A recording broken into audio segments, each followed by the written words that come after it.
Start spreading the news.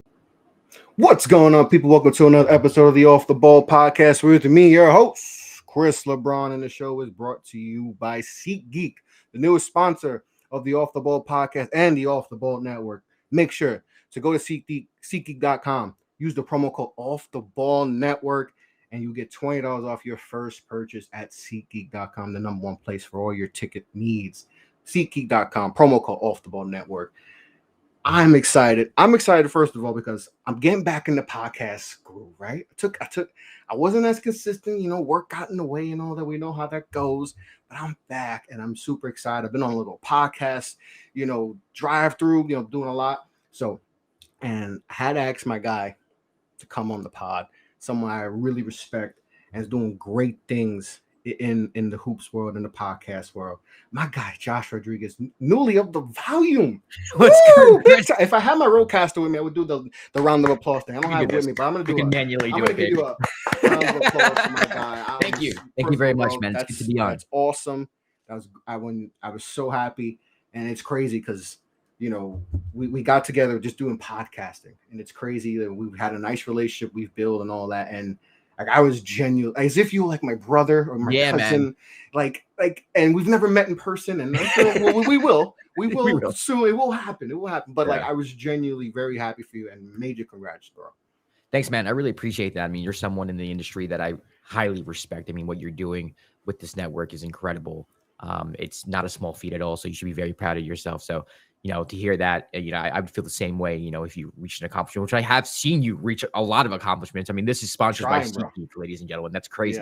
Yeah. That's a big deal. So, we're moving to the top together, man. We may have different paths getting there, but we're going together for sure. Yeah. And we got some cool sponsors, and we got Ice Shaker too. We've been able to do some really cool stuff. It's crazy how, I started off doing a podcast off a phone. With no direction, just bantering about the Knicks, because then that was the Knicks off season where they did not get anyone and we didn't get the number one pick. So I kind of started off with that, and then just learned throughout the way from people like you, some of the great podcasters that we're able to network with. So it's cool seeing others have success, and it's always cool to be able to chop it up with you.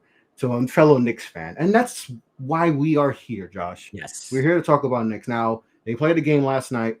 Memphis, tough loss. RJ didn't play well.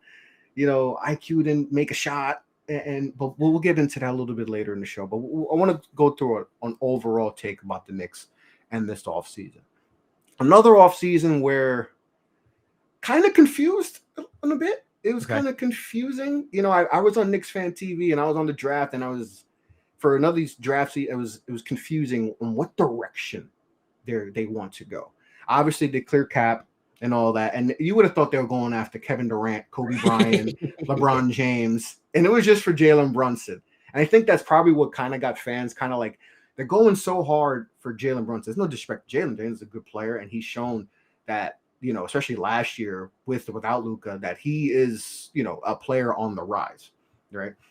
So just for you, what's your feeling coming away from the off season with this New York Knicks? Because for me, I'm still feeling, I don't know. It's kind of not it's feeling we're kind of used to. Yeah. And it's just, I don't know. I feel like we're in the middle, and that's kind of a place in the NBA world where you don't want to be. Right. But since we've been so bad, maybe a lot of fans are just like cool with that. But it's tough being in that middle. Just give me your take on this offseason, how you feel. Yeah, I mean, I could understand the frustration there. I mean, the worst place you want to be is in purgatory, right? I call it purgatory. Yes. Like you don't suck. You're not great. Getting Jalen Brunson makes your team better, but how much better does it really make it? Exactly. And you can look at it one of two ways, right? Do you kind of just play the kids and see what you got for the future and build around that? Or do you try to get progressively better, which you can probably attract free agents later on in the future, and then you never know what happens. Mm-hmm. And I think that's what Knicks are doing. And I don't think it's as bad of a strategy as a lot of Knicks fans think it is. Yeah. I know there are a lot of Knicks fans who just want to play the kids. You want to throw Obi in there. You want to throw Quickly in there and see what happens. But at the end of the day, I think the Knicks, they need to get respectability back. I mean, even though they didn't make the playoffs last year, I think we're still on the road to that. after the 4 seed the year before that. And Thibodeau coaching, I know Knicks fans are not a big fan of Thibodeau, but I do think he brought a culture of respectability back to the franchise. I think Leon has done the same thing. Mhm. And I think, if the Knicks, play hard every night and they get that reputation of not being a laughing stock for another year, even for 500 this year, next year, maybe we take another step forward. We watch a team like the Brooklyn Nets. They had Karis LeVert, they had Jared Allen, they had all these young pieces, and that turned into Kevin Durant and Kyrie Irving. And maybe it's not working out for them, particularly because of certain situations, but there are other ways to get superstars, or there are other ways to build a championship roster than just completely tanking, because you have to hit on your draft picks anyway. So just because you get a 3 pick, doesn't mean you're going to get a franchise player. So exactly. there's other ways Look to at the do Warriors. Look at the Warriors. Yeah. So, I mean, there's other ways to do it. I think the Knicks, I'm cool with this. I'll be honest with you, man. As long as like Knicks fans and everybody understands the expectations, like going into this year, my expectations for the Knicks, hey, let's play around 500 ball. Let's be sound defensively. Young kids take a step forward, see who we got. Maybe you make the play in, and then maybe next year we get someone else in free agency. Maybe we induce a trade. There are things that can happen. So much can change so quickly in the NBA that for me, I don't put too much stock into like direction as long as it's a consistent direction. And I think that the Knicks have that right now. Yeah. And I agree with that. And I think, like you said, we've been so bad for a while that I think everyone's just starving to get for even 2 years ago in the COVID year, that was like, oh my God, we want that. And then we took a step back last year. And it's like, okay, where are we? And then obviously there was the flirtation with Donovan Mitchell this year. And it looked like it was a lock, right? It was pretty much a lock that it was going to happen. But you hear that, okay, and if remember that they had some guys at the Utah playoff game, at scouting or whatever, and that Julius went down to Dallas. Yeah, like Julius Randle and Worldwide West are there, and it's like that kind of pissed off Danny Ainge. Did not give a damn, just showing up courtside. Like we hear, if that's the reason why Danny Ainge didn't pull the trigger, that's kind of silly for the Knicks to do that. Unless that's what they were planning, but I don't think that would be their plan to do that to ruin the Donovan. I don't that those situation was weird. No, and they didn't have the foresight there, man. To be honest with you, I don't think Donovan Mitchell was even really on their radar at that point. I think Jalen was, option 1A, 1B, and 1C at that point. Donovan kind of came around later on in the season when they traded Gobert. Then it was like, oh, Danny's really doing this. Okay. Yeah, now they're going. Once they traded Gobert, it was like, okay, they're not just going to keep Donovan Mitchell now. Right. Because Donovan Mitchell by himself is not going to be happy there, and they're not a playoff team. Right. And you could probably get a lot for him while his market is high.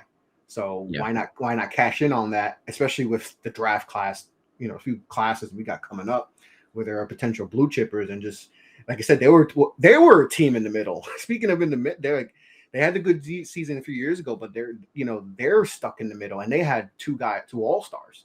Right. So they saw that and they were like, okay, I'm not cool. Danny Ainge came in, and you knew he was, not cool, going to be cool with that. Right. Because he did it in Boston. Yeah. And Danny Ainge is a sociopath, bro. He is, man. I mean, Josh, at one point it said 7 first-round picks. I know the Knicks are bad, and I know they've done some really silly stuff throughout. Yeah. But 7 for even the dumbest GM is like, all right, come on, Danny. Yeah, but relax. I mean, if you look, you saw reports that they were trying to get rid of RJ Barrett. So I mean, in hindsight, it's kind of like I'm kind of happy that the deal didn't really go through the way that it originally was intended to go through, because we wouldn't have RJ right now.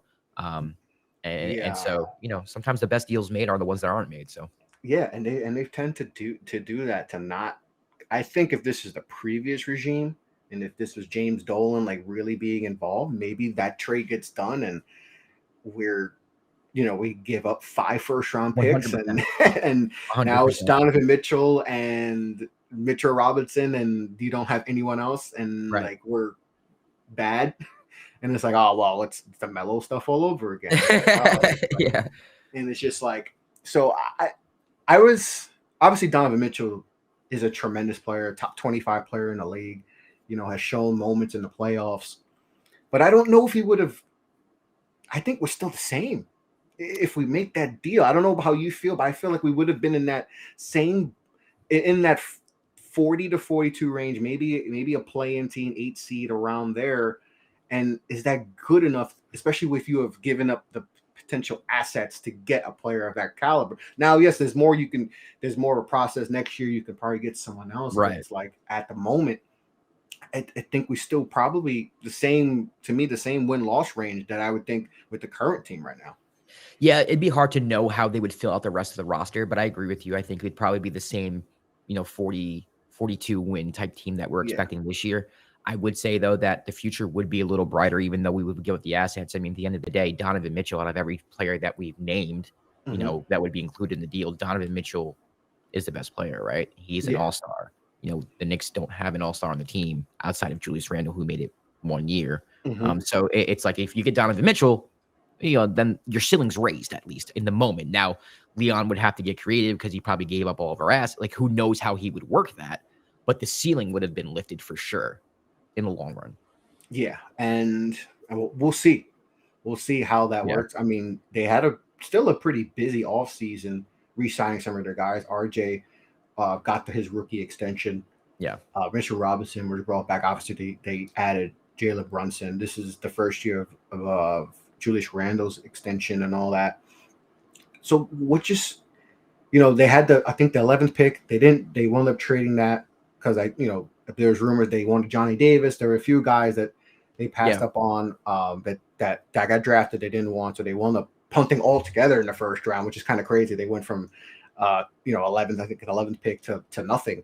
Yeah. And only took one guy in the draft, Trevor Keels out of Duke. So just give me your vibe, with the offseason. What grade would you have given them for this offseason? I think I'd give it a B minus. I like Jalen Brunson. I mean, listen, this, Chris. We haven't had a point guard that we can point to. I think Andy Katz had. I think it was Andy Katz that, or one of the Knicks beat writers had said that since 2009 they've had a different starting point guard opening night. That's what I'm saying. So that's what 13 years. So we do have stability, and I've been screaming at the top of my lungs. Yeah, we need stability at the position, and we need some type of stability. We need some type of playmaker at the point guard position. So we got that. It's nice to get that, and I think you can't just toss that aside. I know Jalen Brunson is not like a Ja Morant, but he's a very solid point guard who can put up 30 if he needs to in a playoff game. We saw that do that in Dallas. He can take over an offense if he needs to. So I'm happy that we got Jalen. I think Isaiah Hartenstein is going to be good. He looked good last night. 2 blocks from where the Clippers play. So I saw 15 Clippers games last year. It's literally like, you know what? It's game time. Tickets cost $5. Why not? Let me just go to a game. And I go to a lot of Clippers games, and he's, to me, one of the more underrated players in the league. So when we got him, I was pretty excited about that. I was trying to tell Knicks Twitter about him. No one wanted to hear it, but now they do because he had a good game last night. Oh yeah, now they want him starting, and they want Mitchell Robinson. Yeah. They want Mitchell Robinson traded for why they give him $60 million. It's like he did get in foul trouble, so know. And I think Hartenstein's definitely going to be, even in preseason, he showed some flashes, some outside shooting and passing too, because he can step out, he can hit the 3. He's also a very good passer. So it adds a little bit of a dynamic to the team that I think we didn't have last year. So I'd say about a B minus. I mean, obviously they didn't take a step forward where we made the team a contender by any means or any stretch of the imagination, but I do think they made the team better, which is all you can ask for. And, as I said in the beginning, where it's like, it seems like that plan is, hey, let's progressively get better each and every year.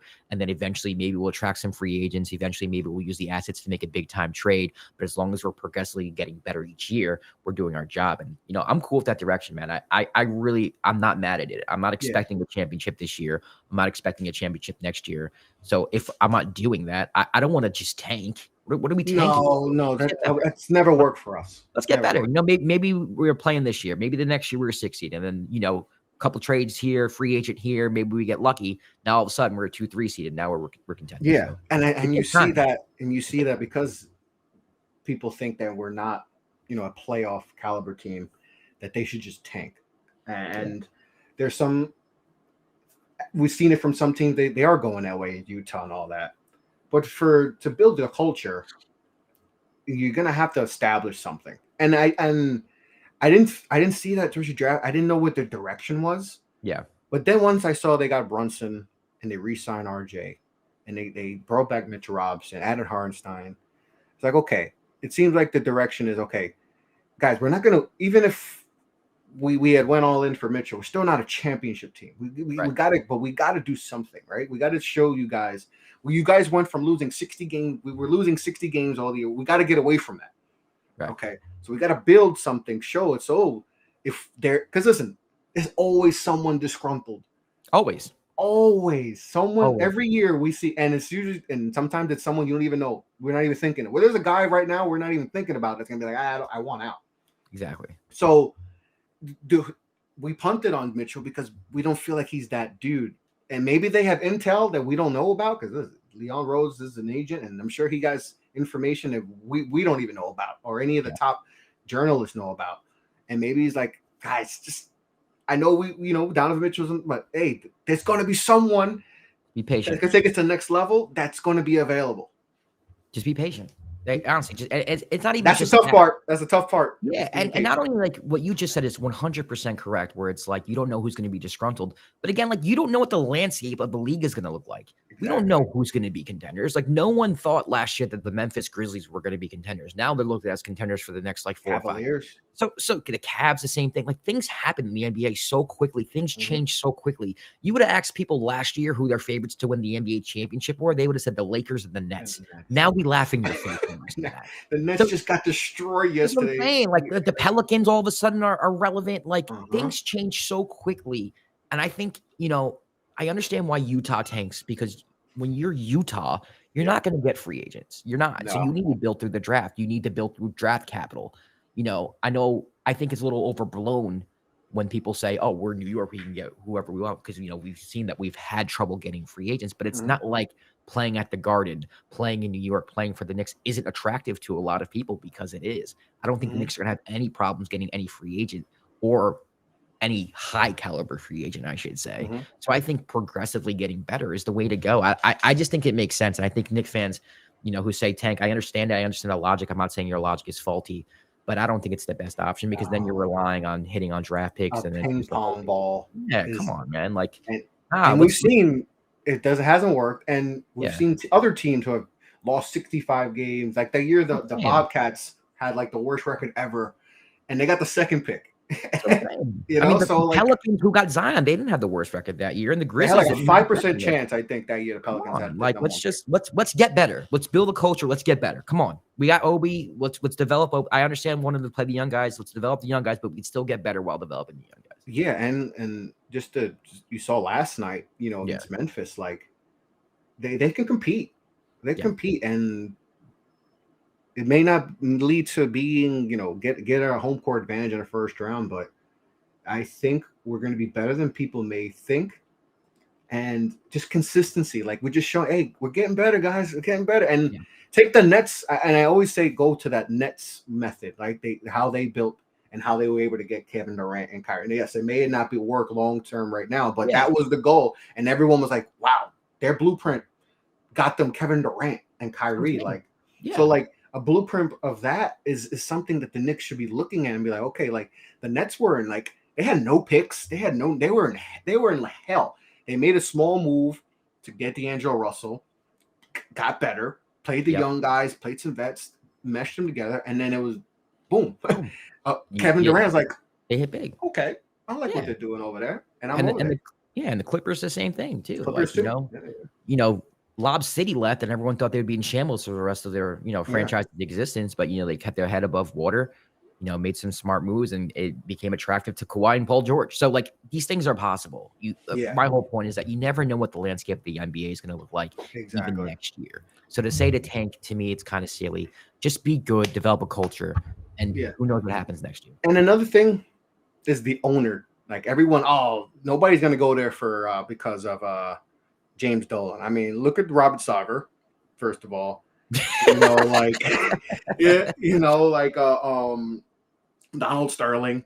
Like those they make James Dolan look like Mark Cuban. Yeah. The thing, I think that gets very overblown, and it could factor in a little bit, but I think we've seen the Suns have success. We've seen the Clippers have success with owners that are doing 10 times worse things than James Dolan is doing. So I think the ownership gets kind of overblown. Oh, people don't want to go there because of that. I was like, I think that's very overblown. I don't think players are going to teams because of the owner per se. Yeah, I agree with you on that. I think the ownership more has to do with the fact, like for instance, with the Melo trade, he actually like stuck himself in there and made a decision and went where the GM. Yeah, because Donnie Walsh was waited out. But yeah, I also get the point was like there's been situations where teams have waited out, like the Lakers waited it out for PG, and he doesn't go there. So I mean, it works both. It works both ways. Yeah. So for me, Dolan is just kind of like the interference with it all. And then you know, back in the day where it's like deciding to hand over all like power to Isaiah Thomas, who didn't prove anything. Like so, it was more the things that he dared during the 2000s. You know, with the Isaiah Thomases of the world, and hiring Larry Brown, and then firing like all these things. It's just like it's more that era. I think after the Melo trade, he kind of learned his lesson. Like, okay, you know what? I need to take a step back and just kind of let people do what they need to do. I'll give them a fair shot. If it works out, it doesn't. So even though I don't like Dolan personally, I've had no problems with Dolan since maybe the mid 2010s. Yeah, and I think Dolan's not going to be the reason why we don't. I don't think why we don't get top free agents coming in. Yeah, and no one's going to want to come here if we suck. Like that's another thing. I think that's the number one thing. People are like, "Oh, it's Dolan." It's like, no, we have the worst. We had like the worst record in the 2000s, like the 2010s. So it's like we suck. That's why no one's going here. We suck. If we don't have a coach who plays an exciting brand of bats, like not that Tibbs does it, but Tibbs isn't respected because people say whatever they want about Thibodeau. But it's another overblown thing. Yeah, he's respected around the league. The players play hard from him. The Knicks play hard. Period. So look, I like the direction we're going in, man. I do. Yeah, and it could be worse, and it was worse. So like, we can be frustrated that we're not, like a perennial top 4 seed, but come on. Things can change in the offseason. Exactly, and we're getting there. And if we show we're a playing team or any type 30, 42 wins, and we keep progressing, and RJ gets better, and Brunson's steady as we believe he is, and Randall's playing good, and all that. I think that's a whole nother offseason. But wait, I would give them a B -2 for their offseason. I think. I think one thing we want to see is those progression of those young guys. I think that's the key. And I still count RJ as a young guy because he's 22, 23 years old. He's a baby still. And I think he's the number one guy that I feel like can show us how good the future is. Because if RJ takes another step, and he's gone off to some slow starts in seasons, and like last year, like there was times he wasn't even finishing games in the first in the start of the new year. Right. Tibbs has shown this. Hey, he don't care who you are, how draft pick, how much money you are. If I'm vibing with someone else and they're working, they're going to be playing. We saw yesterday with Hartenstein and Mitch. Like Mitchell got paid, but Hartenstein was playing better, and Mitch in foul trouble. Hey. Cam too. Cam was at the end of the games. And RJ got that. Then the minute the turn of the new year happened, RJ was averaging 20 games consistently. Yeah. But that's the thing. We need if he shows and he showed that he can be in that, a fringe all-star, I think he takes us a long way. But if he takes a step back, I think that hurts what we are in the future, because I think we know what Julius Randle is. I think we kind of know what Brunson is. Yeah. Mitchell Robinson is what he is. The guy that they need to be like, okay, you need to take the next level to make sure that we can take that next level is RJ Barrett. Yeah, I agree with that. And, RJ's confusing, right? I mean, to me, he has the potential to probably be a fringe all-star. That's his ceiling. I know a lot of Knicks fans I agree 100% around him, bro. Like, we're not building around RJ Barrett. I hate to tell y'all that. Is he an important piece? Absolutely. I think the front office believes that too. I don't think they're all in on RJ. They're not. Barrett. They didn't even want to give him an extension. They're ready to trade him for Donovan Mitchell. I mean, come on. The front office. I think the front office has to be honest with you, and a lot of Knicks fans might not like this. I think the front office has a very level-headed and realistic expectation of RJ Barrett. And what that level-headed, realistic expectation of RJ Barrett is like, all right, at best, he's probably a third best player on a championship team. And there's nothing wrong with that. Like, there's absolutely nothing wrong. I'm happy with that. I'm happy with RJ Barrett. But I'm also not going to lie to myself and say that he's the number one option going forward for the next 5 to 10 years for the New York Knicks, because he's not. There's, again, nothing wrong with that. Is he going to have nights where he drops 30? Absolutely. He's going to have nights where he's hot? Absolutely. Is he going to like an all-star some nights? Yes, of course he is. But you know what? So are a lot of other players in the league who never make an all-star game. Yep. And that's okay. He's somebody who should be in the starting lineup. He's somebody who should be considered as a long-term option for this, team. But in no way, shape, or form is RJ Barrett a number one option for this team. He's just not. No. And a lot of people want to give him the keys. They want to make him the number one option on a team that has Julius Randle and Jalen Brunson. And to me, I think that's debatable. I think you have 1A, B, and C there because to me, they're all kind of on the same level when it comes to who I want to give the ball to. It just depends on who has the hot hand that night. Exactly. But I think Knicks fans in general need to have more realistic expectation of what RJ Barrett is. And I actually appreciate the front office having that realistic level-headed expectation of him.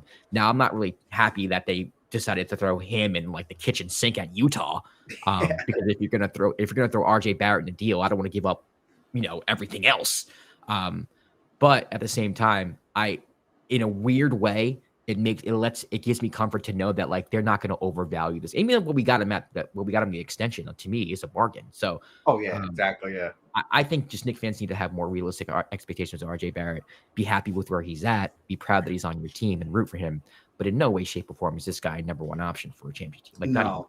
Come on. And guys. I think we got to stop that. We got as a fan base, we really got to stop that. Yeah. And I've said this before too. Like, I don't think he's a 1 or 2. And I think the front office knows that he's not a 1 or 2. Yeah. And that's why he got dabbled into, trade options to get a potential number 1 in Donovan Mitchell. So, I know everybody wants him to be an all-star and people think he gets crapped on and all that, but like, and he might. And he might. And does he get some disrespect, but he's still not like it's a lot of people have their fandom hat on. And that's the problem. And it's too much invest. And like, I think for me and you, like we're Knicks fans. We want RJ to be an all NBA first teamer. Like we're not right. Like we want that. I think we're just more realistic because we watch basketball and we're so invested in the game. Yeah. And we see, and especially how I've done a lot of shows and talked to a lot of people who've like, and I used to be like, oh yeah, RJ gonna be this. They're like, all right, that's your Knicks fan hat on. But I'm gonna tell you what I see from him. That's from a scouting perspective.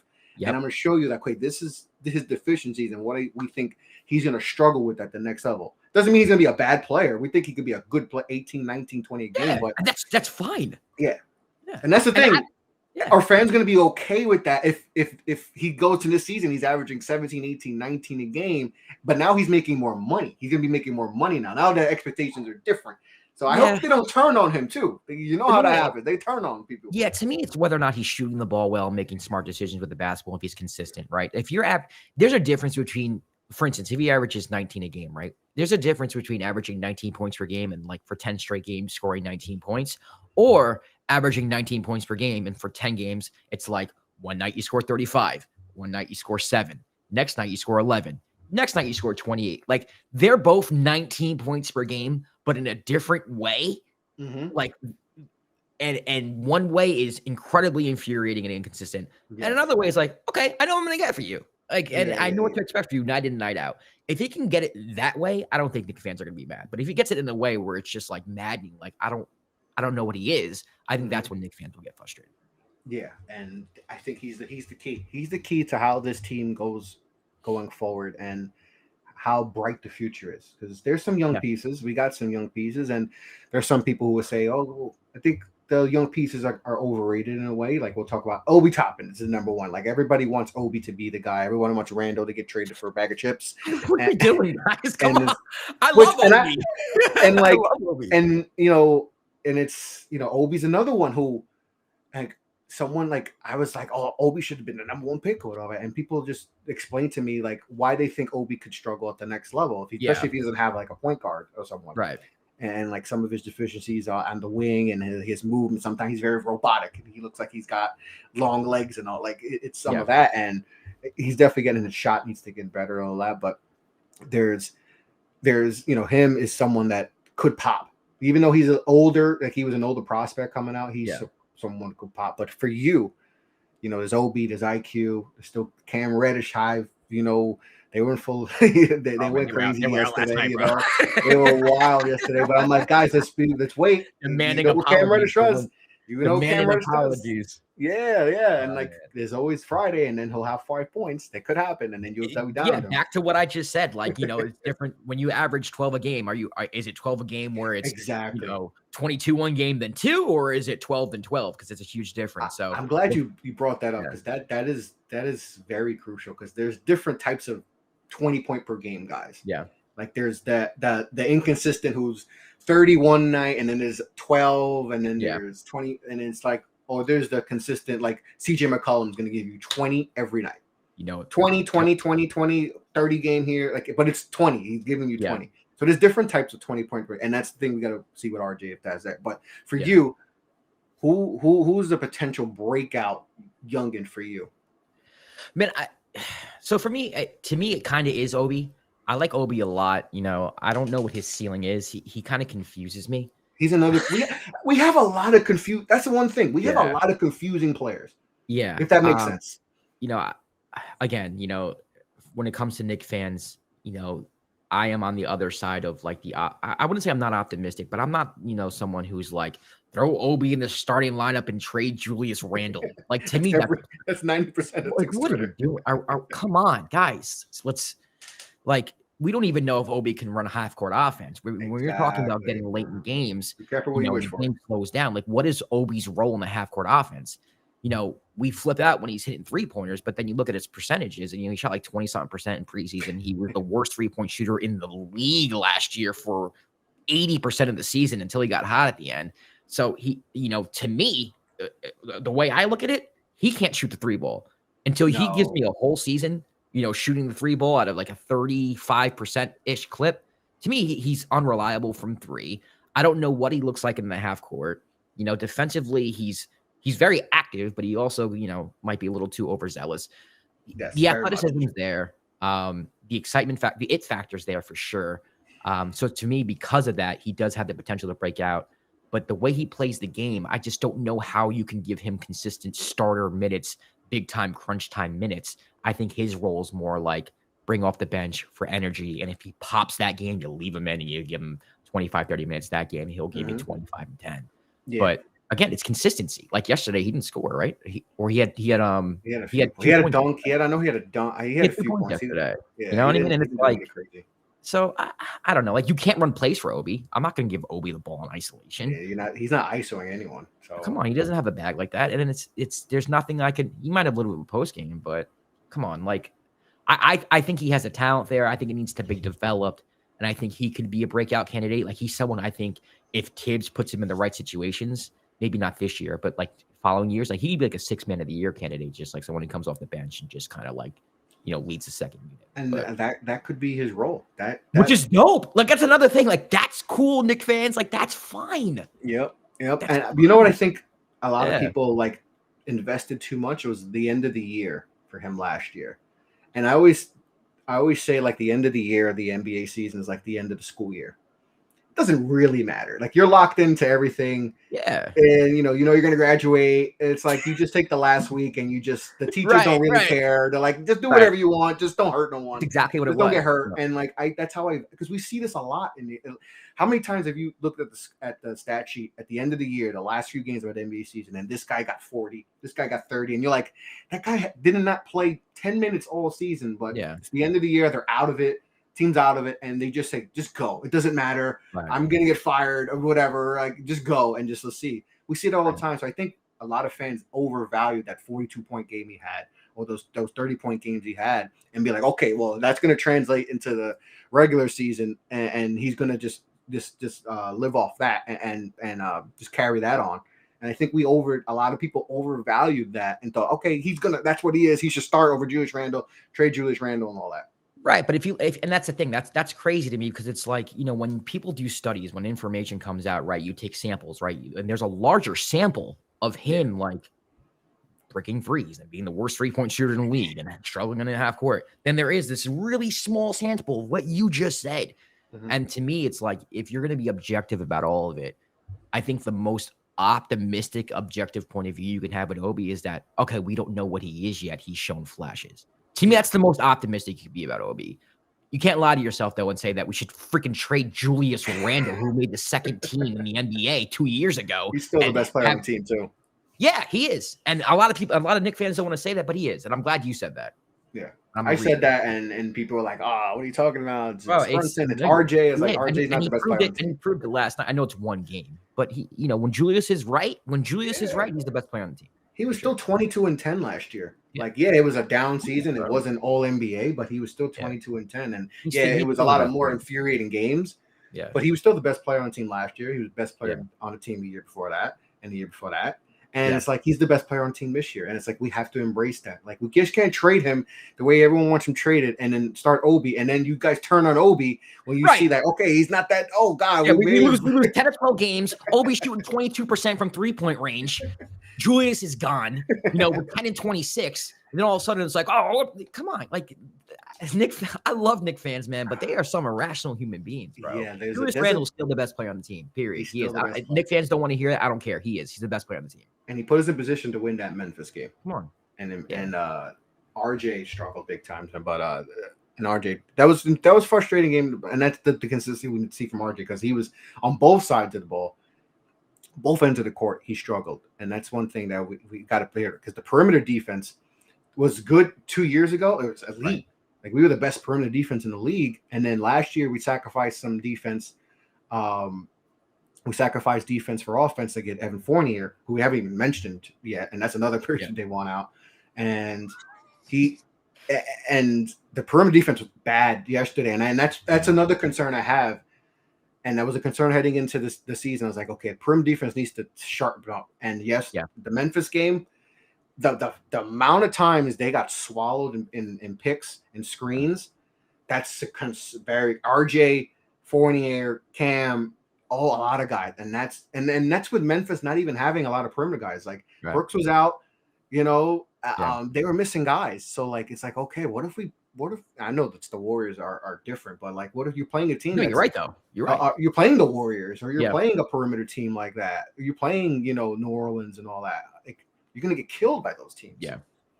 So that's a concern is that and that they have to sharpen up. But like I mentioned before, like, RJ's to me is the key for this team going forward.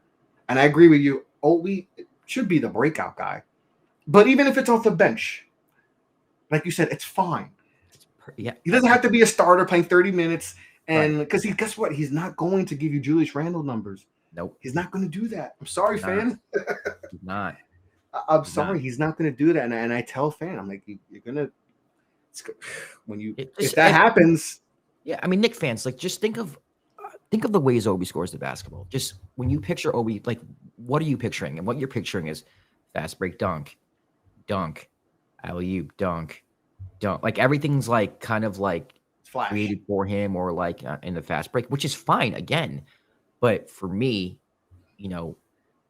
my star players, or the people who I'm building my team around, have to be able to execute in the half court when the game slows down and when the game gets tight. Yeah. And exactly. Obi hasn't proven he can do that yet. So. Yeah, and that's going to be a key. And IQ is another one who we have to see. Man, disappointed in IQ, man. I love IQ. I don't like what I see from him so far, though. Yeah, and he's had his struggles in preseason and all that. But I think they need him to step up, because I think Derrick Rose. I think we're finally seeing. It's time. It's time. He didn't look overly great yesterday, and the injuries are final. Like, we still saw like a burst last year and 2 years ago. We used 6 minutes, but I think it's time. I'm sorry, we love D Rose and love the story. Mom, it's time to bring the dog into the vet. Yeah, we it's like in The Walking Dead, where you're just look at the flowers, and it's time. But if IQ needs to take that from him, though. Because I think Rose only played 10 minutes against Memphis. 12. He played 12. 12 minutes. Yeah. So like they're showing that, okay, like, his minutes are, but IQ, you gotta you gotta show us something. You didn't play well, and just he looks a little lost. He's a very confident player. Yeah. And he didn't look there was some places where he's in the same spot as Obi Toppin or Cameron. I'm like, well, why is he in the same spot? And he's moved like it just I don't know. He seems like he's in his head. It doesn't. That's what it feels like. Obviously, I don't know him, so like I'm not having conversations with IQ. But just from an outsider's perspective, it's like, all right, he just seems like he's either trying to do too much or doesn't know what he should be doing in the moment. It seems like, based off his play in the preseason, he was kind of given the instruction that they want him to be more of a scorer. So it seemed like he was kind of looking for a shot more often. So I don't know. I think he's just trying to find his role on the team. I think all good teams and great teams, even, like, their roles are solidified and identified. You know exactly what Steph Curry is to the Warriors. You know exactly what Draymond is for the Warriors. You know what Clay is. You know what Kevin Looney's job is. You know what everyone on the Warriors go through their whole rotation, and you'd be like, oh, this is what he does for the team. Yeah. Everybody knows their roles. Everybody stars in their roles. And to me, that's the biggest problem with the Knicks going into this year, because we don't even know who we should give the ball to as our number one option. We say Julius. You're going to have Knicks fans say Jalen or RJ. We don't know. We were just talking about Obi being the energy guy off the bench, but is he that, or is he going to be someone else who starts? What's quickly like? And I think Emmanuel's getting lost in that. I think out of everybody on the team, he's having the hardest time trying to figure out what he's supposed to do when he's on the court, and he's just not playing his game. He's just kind of like trying to be something that he thinks the coaches want him to be, rather than just being an IQ. Because I like IQ a lot, man. I love his game. When he's going, I mean, he's, to me, one of the most exciting players on the team. And to me, it feels like it's just more mental. Like, I'm not concerned in the sense where I think he's regressed in any sort of way.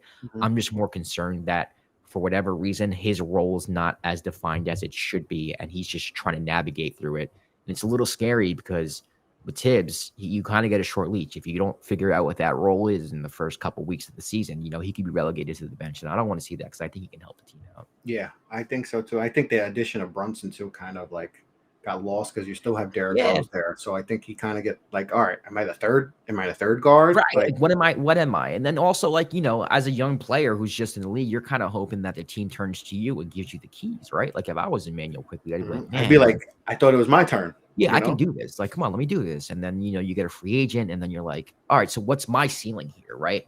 If you're bringing in Jalen Brunson, what's my ceiling? It's like with the job, you see your prospect, you see who's above you see who's in the pipeline, and you're like, well, am I ever going to get promoted to the spot that I'm going to get promoted? And then you start doing your job. You don't know how to do it. You don't kind of want to, you like the job, so you're doing the job well, but you kind of don't know where your future 100%. Is. It's kind of awkward. So now you're like, should I look?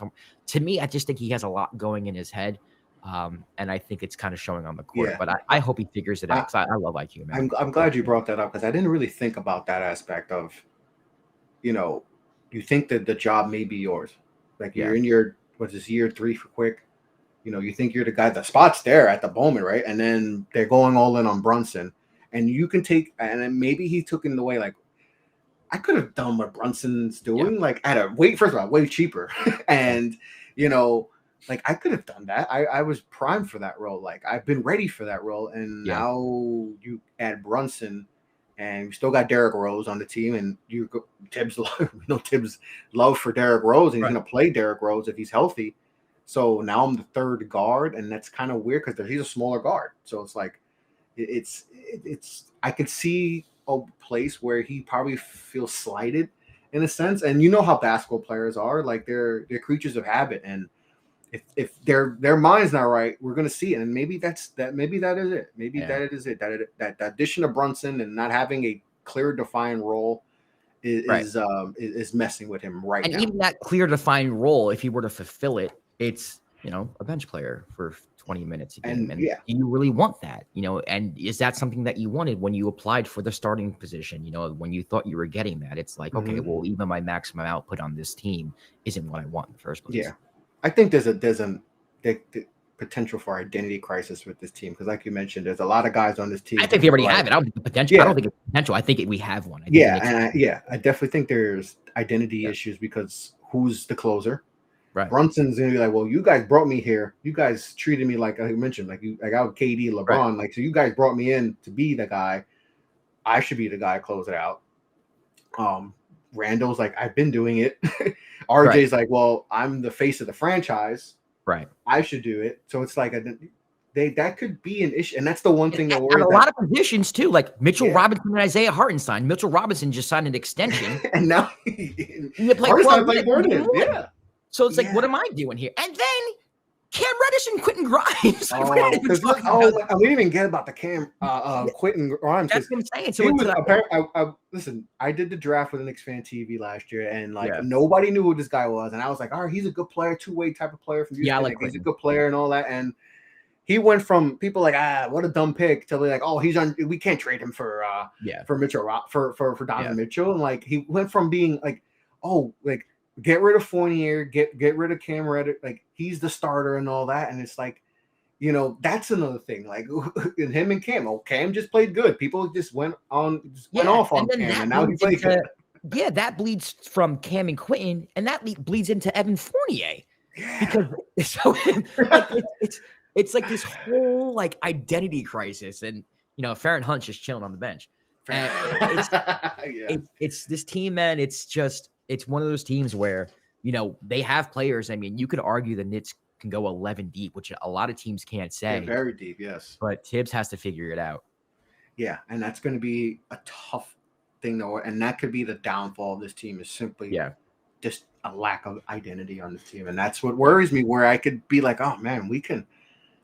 If the chemistry is off, like, and at times it did look like that yesterday against Memphis. It did look like that, and I was like, okay, this is where we got down, 15, 17 points, and it's like, oh, you expect that though. You expect that, and it's like, if Tibbs can get it and get the guys to buy into their roles, star in their roles, we could be that 38-42 win team. So I think that's the biggest thing we get looking forward to this year. Before I let you go, Josh, I appreciate you coming on the show once again, and make sure the guys SeatGeek promo code Off the Ball Network, $20 off your first purchase at SeatGeek.com. Give me your final predictions for this season. Give me a win-loss and just on overall. What's a good feeling for you this season that you feel like, okay, I like where they're going regardless of the record? So my official prediction was the Knicks are going to be 43-39, which is 4 games above 500. Mm-hmm. To me, I think if we can get to the play-in and win the play-in, you know, that is 7 or 8 seed, and then have a competitive first-round series, I'm good. To me, that is my ceiling for the team this year. Anything above that, I will be ecstatic with. Of course. I will be disappointed if they don't make the play-in. If they make the play-in and lose, I'll be content. That's how I look at it. Yeah, and I predicted them to go 4 games under. I think they're going to 38. But I see a way that even I think they'll win 38 and they won't make it, that I could still feel some optimism. If I see some progress, because I think the East is going to be tough. You know, we thought Chicago was dead, and it's just 1 game. Yeah. But DeRozan is still DeRozan, and so I still think there's a way that I could still feel good even with 38 wins. And like, yeah, it's not what I want to miss the playoffs again, but I feel like there's still a way. The identity stuff is something I'm looking into, but I don't think they're that good. So I think that's where they are, is a 38-42 win ball club, and whether we accept it or not, I think that's what they are. Okay. But there's room to get better. Like, this is a process. Like, we have to just understand it. And listen, it's gonna suck, but hey, we're invested. We're fans, so we're in it. And I think this is gonna take another year to be like, okay, and to make that next step, because you got to take little steps. And like Cleveland did it, and they hit on some draft picks, so it helps. But if Cleveland can do it, I think we could do it. Cleveland was nothing. Like, if they didn't have LeBron, they finally figured it out with LeBron James. And I'm not saying that's going to happen. I'm just saying, like, there is hope. Like, so yeah, I think they won 38 games. They won't make the playoffs, but I think they'll be competitive all year round, whether people like that or not. I know everyone, but I think they'll be competitive. But I think next offseason gives them a chance to make that next step, and that's what I'm looking at. Agreed. That's just my outlook. But it's going to be fun. Like, it started off, almost with a win. So the refs. We'll talk about the rug. That's a whole other show. I think Ja's officially in that superstar getting calls. Yep. I think he's Well, hit they that. did call charge him at the end, which shocked me. Yeah, but and that's why I wasn't too mad. Yeah. But that goaltending, that non-goaltending, but Yeah. he's getting in that, like, oh wow, he gets calls, like, oh, Yeah. he's getting the superstar calls, and that's what we need. I want to get to a point where we get those Yeah. calls and all that. Hopefully. But well, overall, it's going to be another exciting. But at least I think we can agree on this. At least we know that we're going to be a competitive team, and we're going to be. It's not going into, oh well, we're going to lose by this much, and the game's going to be over by halftime. Those days, I'm happy those days are gone. So thankful. Like, And Nick I fans, think you it's don't the want little that. things like that make you a little appreciative. Nick Yeah, fans, you happen. don't want those days, man. Nick fans they'll ask for the tank happened, and they'll be infuriated. First of all, that tank season was miserable. Yeah. It was miserable. Yeah. I'm thinking about those seasons with D'Antoni, those 2 years where we had like Al Harrington scoring and Chris Duhon. Like, come on. I'm not going through that again. Yeah. Don't make me do it. And then I mean, to be honest with you, the other ones too, with Alexei Shved, and please no. Like I'm not doing it does. I'm glad those days are over. it. I think yes, we want more, and every team should want more, right? You want to win a championship and all that, but to imagine being like the Kings and like when was the last time the Kings made the playoff? Like Never. it's, I don't want to go through that. Like so baby steps. I know it's not what we want to hear. It's not what we want. Some people want to tank. Some people don't want to tank. But at least we know night in and night out, we're going to be a competitive ball club. And I know the process is maybe slower than we expected. We thought Leon, and I think people had overblown the Leon stuff, that he's going to be a magician and get this guy, get that guy. That's not how it works. That's not how it works. And I've had I've been upset with Leon some stuff, but he could have done a lot worse. He could have gave away all the picks and traded on, and we are same spot, we're all worse, and that's happened in the past. And so I think we're going to be in it, and I'm excited to watch the rest of the season and see how some of the young guys progress and just how we go. But more than I'm happy that you were able to come on, Josh. Appreciate you hopping on, chopping up with me for an hour or so, and talking New York Knicks, man. It was a pleasure. And like I said, man, I'm proud of all the success you've had, brother. Appreciate it, man. Thanks for having me on. Yeah, man. And then you can follow me off the ball. Oh, Josh, to tell people where they can find you and any of your work before we go. Yeah, so all my social media platforms are at Josh_Rodriguez_. My podcast, The Dime with Josh Rodriguez, is on the Balls Life Podcast Network. You can follow that at The Dime NBA. Yes, sir. Yes, sir. And I'll make sure I have all his handles and where you can find his shows in the description. But on that note, you can follow me at Off the Ball Pod. That's where I'm most active. You can follow the Off the Ball Network at OTB_network on Twitter. Make sure to go offtheballnetwork.com for all the great articles and all there are other great podcasters and writers we have at the network. Make sure to check out the great sponsors we have. You can see up we got Ice Shaker 2, obviously SeatGeek, and all the great sponsors. But on that note, hopefully have a great season with the New York Knicks, and we're talking about the playoffs and all that. So get back in the playoffs. But on that note, be well, be safe, take care, guys. Peace.